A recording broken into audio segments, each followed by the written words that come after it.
The President of the United States.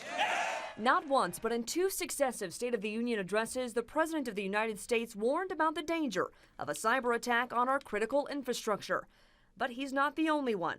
During his discussion at the Hinckley Institute of Politics, Ted Koppel told of a 2010 joint letter of warning that was written to Congress by several former government and national security officials, warning about the likelihood of a cyber attack on the nation's power grid. It is our conclusion that this kind of an attack is not only possible, but likely, and that in the event that it were to take place, the after effects could last for 2 years. Not possibly, but likely. And that had this longtime journalist questioning what the government was doing to prepare for such an attack. If it's going to happen, I think it's reasonable for someone to ask, what's the plan?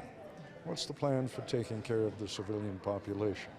And my conclusion that I have reached after talking to every former and the current Secretary of Homeland Security is there is no specific plan. In his book, Lights Out, Koppel describes a very possible doomsday terror attack that could knock out power to tens of millions of people for up to 2 years. If the power goes out, no lights, no heat, no refrigeration. And no clue as to how long the power outage would last. Mormons are ready. Most of the rest of the country are not. Do you have more than 2 to 3 days of water or food? How about enough to last 2 years?